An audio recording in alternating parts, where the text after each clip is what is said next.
تو سب سے پہلے آپ کو بتاتے ہیں کہ تیل کی فی بیرل قیمت $200 تک پہنچنے کے لیے تیار ہو جائیں۔ ایران جنگ کا رخ بدلنے لگا۔ ایرانی قیادت کے خاتمے کے بعد اسرائیل نے آئل ریفائنریز کو نشانہ بنایا تو جواب میں پاس زران انقلاب نے بھی توپوں کا رخ تیل بردار جہازوں کی طرف موڑ دیا۔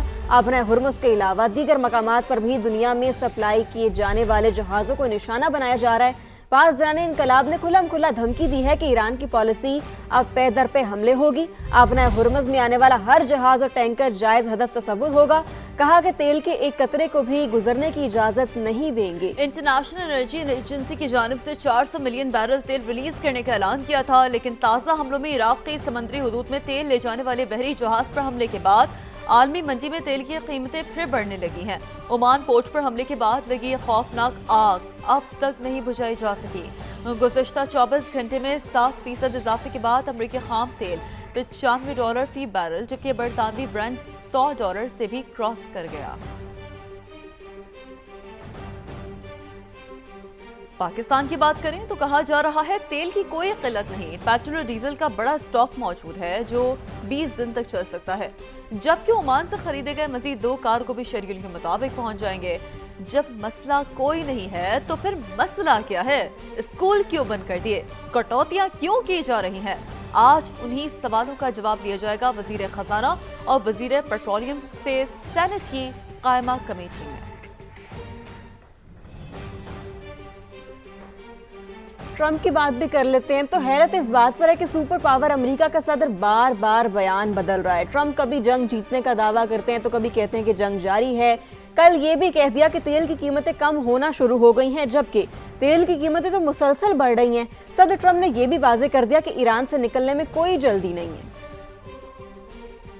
تو یقینی طور پر ان سارے بیانات ایک جانب اور بار بار یوں امریکی صدر کا اپنے بیانات کو چینج کرنا ایک جانب، سپر پاور امریکہ کا صدر بار بار بیان بدل رہے ہیں۔ وہ کہتے ہیں ٹرمپ آپ کی بات کر رہے ہیں ان کی، جن کو جنگ جیتنے کا کبھی وہ دعویٰ کرتے ہوئے نظر آ رہے ہیں، کبھی کہتے ہیں جنگ جاری ہے۔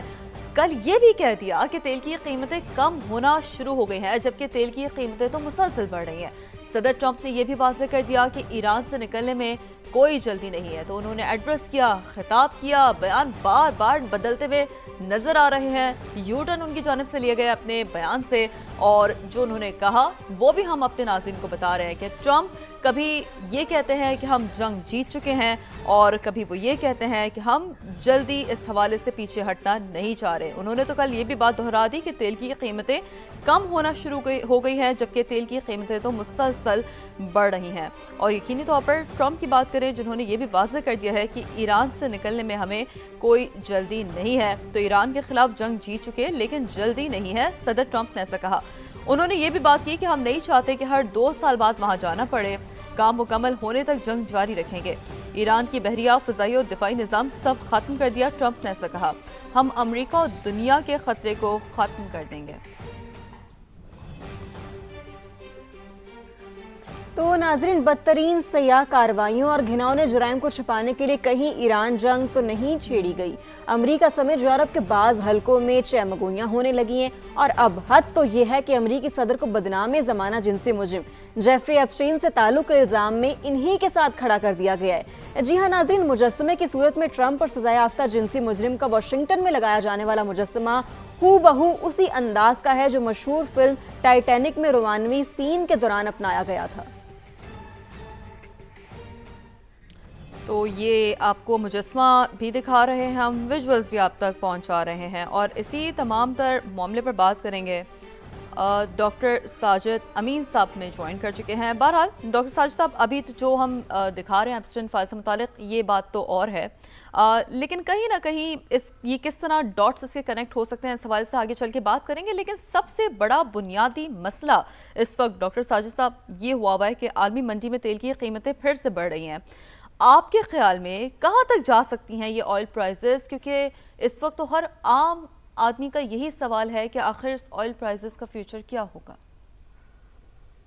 جی بہت شکریہ جی، میرا خیال یہ بڑا اہم سوال ہے اور ہر آدمی کے ذہن میں اس وقت یہی سوال ہے، بٹ اس کو 2 طرح سے ہمیں دیکھنا ہے۔ یہ صرف قیمتوں کا بھی مسئلہ نہیں ہے، یہ اٹسر بہت زیادہ بے یقینی ہے کہ تیل کب اویلیبل ہوگا، آبنہ ہرمز کب کھلے گی، کیونکہ دنیا کا جو